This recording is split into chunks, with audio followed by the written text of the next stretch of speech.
This portion of the news brought to you by McDonald's. McDonald's, I'm loving it. After years in the making, having gone from one government through to the next, a bill for an act to further make legal equal opportunities for persons with disabilities was tabled in the House of Assembly today. Some good news there. Really good news. Before, a group of disabled persons who were present in the gallery, Member of Parliament for Yamacraw, Minister of Social Services, the Honourable Melanie Griffin, tabled the bill, which was also read for the first time. Well, touted as landmark, the bill seeks to protect the disabled community from discrimination and disenfranchisement, among other things. There were many long and lively discussions in the process of drafting this bill. Some strong views were presented from various sides. Naturally, there were some disagreements and some issues on which compromises had to be reached. But through it all, there was the commitment to get the job done for the benefit of a large segment of our population who over these many years have been ostracized, disenfranchised, and often treated like second-class citizens in their own country. Mr. Speaker, they are often blocked from sidewalks where they exist. They have often been left on bus stops by uncaring drivers. They have all too frequently been unable to find appropriate housing. They have far too often been denied even the very consideration of financing or insurance and even the most basic of education. Today, though, Mr. Speaker, we stand on the dawn of a new day, a brighter day for persons with disabilities in the land of their birth. Now, following the tabling and reading of the Persons with Disabilities Equal Opportunity Bill, many supporters were excited for the revolutionary piece of legislation. Well, Jared Higgs got reaction outside of the House of Assembly from an array of supporters and proponents of the bill. Sheila Culmer, a longtime advocate for persons with disabilities, appeared emotional as the legislation was read. It has been a long battle for her and others who have fought for equality for persons with disabilities. To me, it's a dream come true, and I thank God that I'm alive to have witnessed it. The development of the legislation spans over 2 administrations, and both the Minister of Social Services and former minister hailed the bill as a major step in the right direction. I feel so good about this bill. I feel like a weight has, lifted off my shoulder, and I'm sure of their shoulder to see it has gotten so far. So much work has gone into it, as I indicated in my presentation. Lots of discussion, lots of disagreements, but a common goal. The bottom line is this is for citizens of the Bahamas, and nobody should be denied equality and accessibility to what other Bahamians enjoy. So it's a good thing. The tabling of this legislation is of the utmost importance. However, going forward, there are still some obstacles to be overcome, as the bill will require certain physical changes to be made to buildings and other infrastructure. There will certainly be a cost associated to complying with the guidelines set out. There's a lot of changes that are going to need to be made to society, to building codes. It comes down to money. When you have to have a bus now that needs to stop and be able to take a person in a wheelchair, and the people in the bus are going to have to be patient to that person to get on the bus. Just a simple thing today in Parliament, the persons with disabilities with wheelchairs could not get up to the reading. They had to sit in the lobby, and they could not be a part of the event because there's no elevator. That is the kind of challenges that you would have that you're going to see. Despite the difficulties, today marks a milestone in the fight against discrimination against persons with disabilities. We can look forward to achieve the full enjoyment and protection of our human rights, and that we will be able to move swiftly with the elimination of discrimination against persons with disabilities, and to ensure that the equalization of opportunities are well on the way and persons with disabilities can take their rightful places in society. Jared Higgs, ZNS Network News. Now to other news this Wednesday. A new airline to boost tourist arrivals to the Bahamas has taxied the runway at Lynden Pinling International Airport. Southwest Airlines introduced its inaugural international flight from Baltimore, Maryland yesterday to the Bahamas. Our LaDon Davis attended a special ceremony at LPIA and tells us officials of the new aircraft were welcomed to the Bahamas with much fanfare. Pulsating sounds of the goatskin drums greeted passengers coming off Southwest's inaugural international flight from Baltimore to the Bahamas. Transport Minister Glenys Hannah Martin says the government has pumped $400 million into upgrading LPIA. She believes a significant overhaul of the aviation sector has captured the attention of one of the most honored airlines in the world. We are really pleased and excited that this relationship has developed. We believe that it will expand. We are very pleased that you've come, and on behalf of my colleague, Minister of Tourism, Honorable Obi Wilchcombe, I want to advise your management that the islands of the Bahamas stand shoulder to shoulder with you as a partner.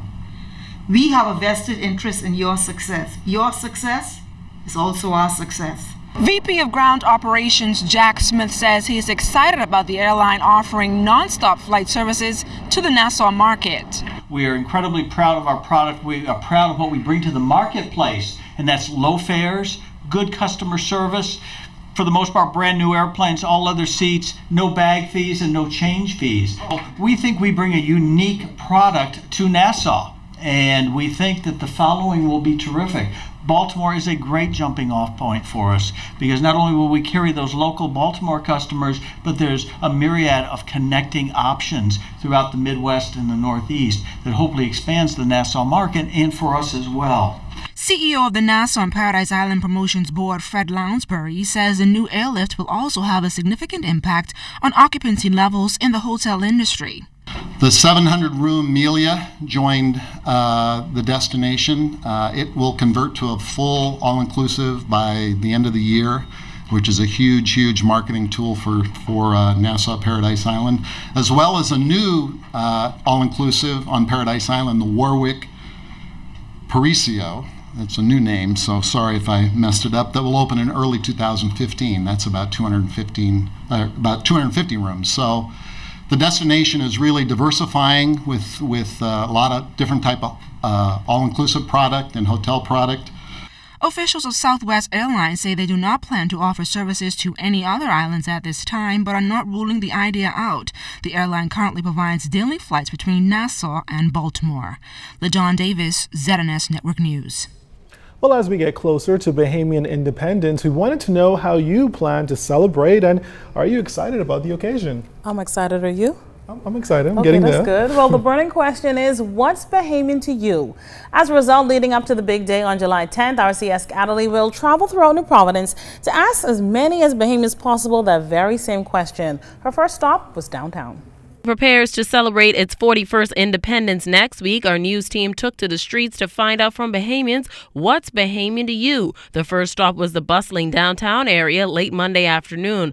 While their views may have been different, one thing that rang out loud and clear is that they are proud Bahamians. For Ronaldo Cartwright, being Bahamian is all about knowing your history. To me, Bahamian is knowing your history. It's about more than just Junkanoo or Bay Street. You have to know about like Burma Road Ride, from Christopher Columbus days and all, like some Milo Butler and what they did for the country, from Doris Johnson being a teacher and what they stand for to make the Bahamas the way it is today. And I believe once you know your history and once you study about the Bahamian history and the culture, you'll understand what it is to be Bahamian. But for residents like Kiani Frazier, Carlisle Criswell, and Ambrosina Forbes, pride, culture, and freedom is what constitutes being Bahamian to them. What is Bahamian? Is everything that you see around you. You know what I mean? We just have to embrace our culture. It's loving your country, you know. I've been off to school, but I always love coming home. Enjoying the spirit, being free-minded, freedom of speech, freedom of religion, freedom. Sia Scatterly, ZNS Network News. Well, the Junkanoo community is mourning one of its leaders. Former Roots leader Paul Knowles passed away this past Saturday. He was 62. Knowles was an attorney by profession and a founding partner of the Knowles, McKinney & Culmer law firm. And although his illness confined him to a wheelchair, he never allowed his disability to hinder his participation in the art that he loved. Well, one of his Junkanoo competitors remembered Knowles as one who loved his craft and his country. Somebody in the personality and magnitude of somebody of Paul Diamond Knowles on his passing, that's very sad news to the Junkanoo community. As you know or may know, Paul Knowles is one of those people who pioneered a lot of what we see in Junkanoo today: showtime, dancing, and prose, fringe, and some of these other arts and crafts. And I mean, definitely his legacy is going to live on. And people in Junkanoo, I think sometimes some of us have to pass in order for us, other people to understand, what type of impact we actually had on this on the sport. But definitely, he is definitely going to be missed. Vaughn Jones is the public relations officer for the Roots Junkanoo Group and told us that a series of events, which actually started today, will commemorate Knowles' life and legacy in Junkanoo. On Wednesday, we're going to have a memorial service in Rawson Square at 7:30, 8 o'clock. And then following that service, we're going to have a massive rush out downtown because, Paul, he loved Bay Street. And so we're going to have a rush out there. And then in the next several weeks, months that will lie ahead, we have quite a number of different initiatives that we wish to do in the form of an exhibition, because he was one of them who were very impactful in bringing and introducing a number of new materials to Junkanoo and taking Junkanoo to the level it is today. This portion of the news was brought to you by McDonald's. McDonald's, I'm loving it.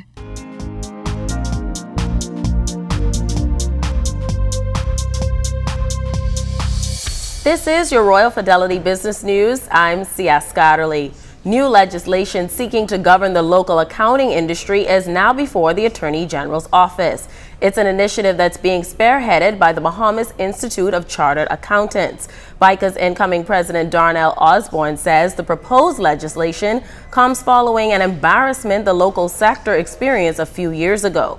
The country went through an FSAP, a Financial Sector Assessment Program review, which the IMF led in 2012. One of the areas of criticism was the accounting profession. They felt as if the accountants were not properly regulated. We were not supervising ourselves properly. Osborne, who previously co-chaired BICA's Legislative Reform Committee, expressed confidence that the legislation will pull the sector together once it has been passed. In other business news, leading publication for the financial services sector releasing its latest edition this week, the Bahamas Investor magazine is filled with investor information, insightful features, and news from the financial services sector. It is one of 6 publications put out by Etienne DePuche Jr. Publications Limited. The cover feature takes a look at the rise of boutique private bank and bank. Seeking out opportunities in South and Central America, the Andorra-based bank is expanding its presence in the Bahamas, opening a new office in downtown Nassau. And in international news, engineering and metal workers in South Africa have gone on strike after talks on Monday failed to reach an agreement over pay. The country's largest union, the National Union of Metal Workers of South Africa, claims that more than 200,000 members are striking. The union is demanding a 12% wage increase, almost double the rate of inflation. So far, employers have offered an 8% pay rise. Marches have been taking place in 6 major cities across the country. This has been your Royal Fidelity Business News. I'm C.S. Scotterly.